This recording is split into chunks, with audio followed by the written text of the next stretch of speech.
Hey you guys, so I've been seeing a lot of servers on my For You page talk about very like celebrity horror stories, almost, I guess, memorable celebrity, interactions they've had being a server in Atlanta. So I thought I'd share a few of my own while I'm doing my makeup.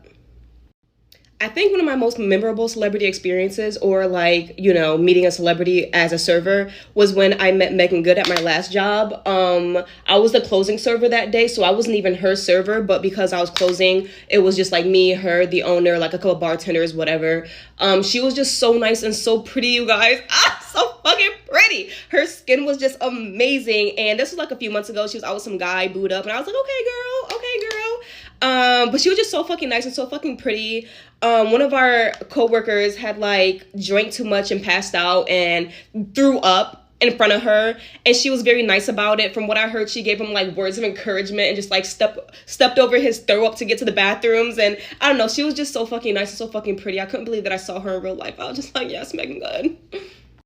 I also served Marlon Wayans. He was a lot more quiet in person than what you would expect. Not that I thought he was going to be out here just cracking jokes, but he was just very soft-spoken. Like, every time I came over to see if he needed anything or what was going on, like, the woman that he was with spoke, for him, and he was just very soft-spoken. Like, he'll ask me for water, and I'll be like, what? Say it again.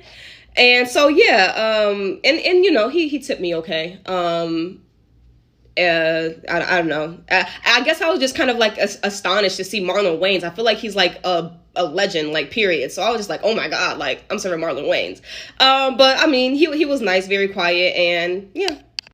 Another memorable experience is when I was serving Davido, just because I'm such a huge fan of his music. Like, I love him, and I was just like, oh my God.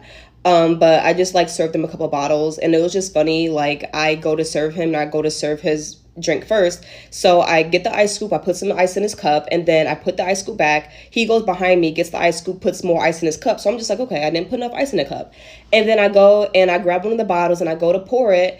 And then I put the bottle down, and then he goes up behind me and pours more liquor. So at this point, I just hand the cup over to him, because I was like, you know what? Obviously, I'm not doing it the way you like. You could put your own juice in there. Like, the fuck? Like, I've never had somebody just come up behind me and do everything twice. So I was just like, you know what? I ain't doing it good enough for you. Fuck! I spilled my fucking setting powder. And then on top of that, he was booed up with the one light-skinned girl in the group. I was just like, you know what? Another funny experience is when allegedly Jazzy Faye tried to run out on his tab, but then allegedly they had to catch him in a parking lot, and allegedly he tried to swing on somebody. And then my friend told me that Omarion and his brother came in and tried to do the same thing, try to run out on a tab. I'm like, this is so fucking weird.